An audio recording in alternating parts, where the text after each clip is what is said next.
This is the introduction to a series what I'm going to call They Shitted on Me. And where I come up with their theories, remember when I talk about me and President Clinton talking, and he was telling me about all the research they did on me, and they say, yes, you are a chosen one, and you were chosen to close the book on black history and slavery. All the experts agreed. And they also say, in order for God to make you build the resilience that you had and to be fearless, he had to start training you at birth. And he said a true chosen one attracts all the bad energy. All the bad energy. Everything bad that can happen, gonna happen. He said, I bet you when your car break down, the dealership can't even figure out what's wrong with it. And when he said that, my heart almost stopped.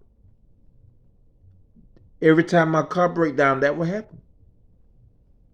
Nobody can fix it. Except for Freddie Gent and Jeff Richardson. You know, they figure it out sooner or later. And he said, if you were in a room with 1,000,000 people and a killer walked through the door, he coming straight to you. And we have no doubt in our mind, whatever happens, you're going to come out on top. Because it's how God trained you for the incredible mission you went on. Say, but the bad news, son, when God normally give a person that persona, it stick with them till they die.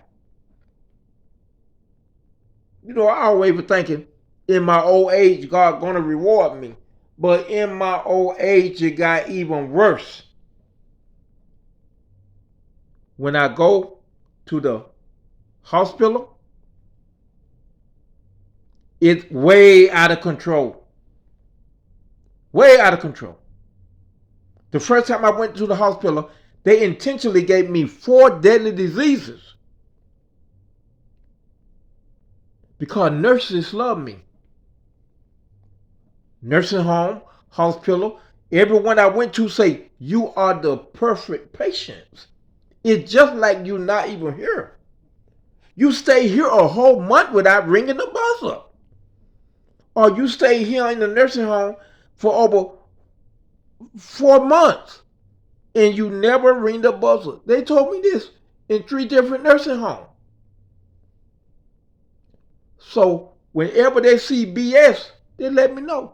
Say, hey, you got that disease from dirty tools doing surgery. Hey, I heard the doctor tell you that it's normal for them to leave gangrene bone inside you during the amputation. They say that's a lie.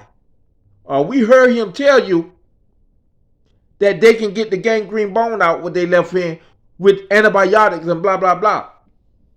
They say that's a lie.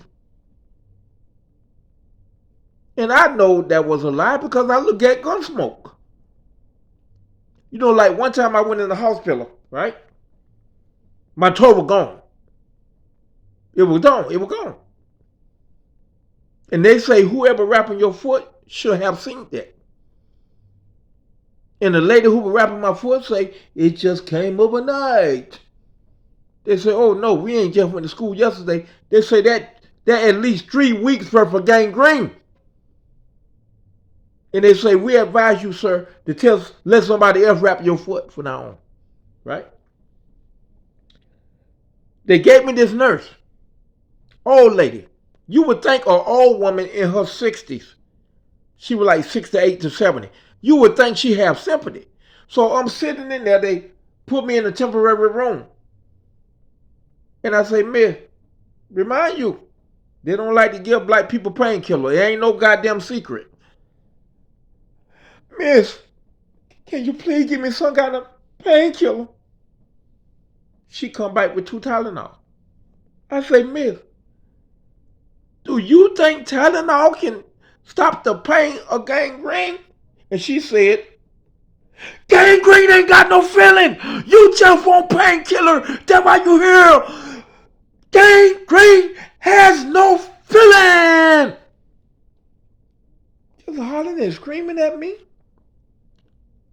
And I say, Miss, I'm not trying to be funny. If gangrene don't have no feeling, why do them big strong cowboys on Gunsmoke be crying when they got gangrene? And she busts out the window laughing. And a young nurse heard her hollering at me and wouldn't give me painkiller. That nurse come in. I guess that young nurse was over her. And she say, oh, you excuse. I'm taking over now. And she say, I can't believe she telling you that gangrene don't have no feeling. She say, gangrene is some of the worst pain you ever want to see. I say, yes, ma'am. It feel like the meat is being pulled from your bones while you walk. She said, well, I'm glad you kept your cool. She said, I'm glad you kept your cool. Because most people would have went off on her. I said, no, I respect the old people, you know what I mean? And at her age, I say she probably one of them makeup people. So she think black people are orangutans and we don't feel pain. But I say even orangutans feel pain, right?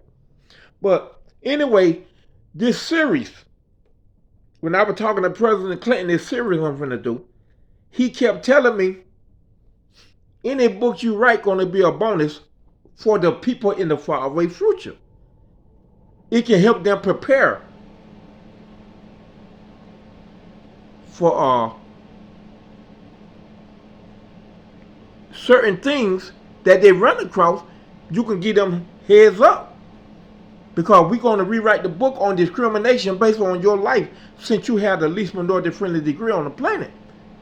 If you don't mind. I say, well, go ahead. Go right ahead, sir. But he said it would be nice if you can write a book about all the companies, all the jobs, all the peoples that did you wrong.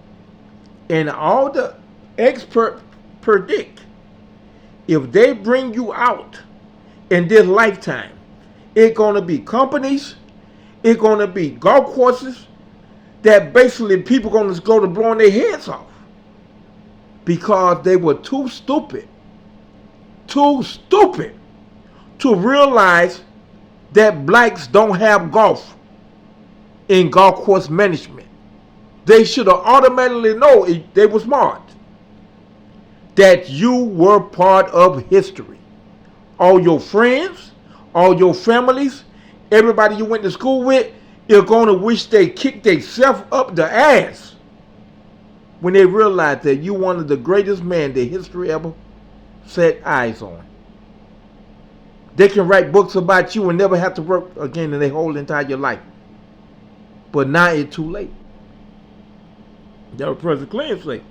You know, he say the people in school you went to school with, in college, when they get old and retire, they're going to have time to think. And they're going to realize, oh my God, Doom is one of the greatest black men in history. And we watch him fight the Ku Klux Klan every week for close to 500 fights, 3 years. And now we realize that that man got to be part of history. I'd have had some classmates tell me that. Say, man, you need to write books. They called me up like 20, 30 years later. Say, hey, you wrote in the books yet? We looking for your book. So I ain't wrote no book. They say, man, ain't no way God put you through that for nobody to know about it. They say, do you know what you did, Doom? I say, yeah, President Clinton told me. They say, man, we ain't never saw nothing like that. Man, you need to write about that. But like President Clinton say, he wish he can be a fly on the wall to see my family when they find out who I am. He said he wish he could be a fly on the wall to see these jobs with my face run across their TV screen, and they say he one of the greatest men in history, and here his movie, The New Roots. He said he would like to be a fly on that wall. He said, and the sad part is the experts say, no matter who you tell, nobody gonna believe it. Not even your own family. I said, wait a minute. I said, my mama know. He said, you sure? I said, sir, my mama always told me I got to be some part of history. She heard the story what my daddy tell her of what the people said who I am and what I did in college, what the college official told him, right? They say David gonna be famous one day, 100 years from now. And my mama said she already knew that. So I told President Clinton, my mama know. I say, but don't nobody else know. I say, like you say, they don't even know what it means. So that what the series about. They shitted on me. It'll be all the times I got shitted. Now in the video, I'm not gonna say their name. But when I write about it, or somebody write about it, they'll be able to put their names in. Well, that's at least what the government told me. They say don't say names, but when we write about you, we're going to match all the paperwork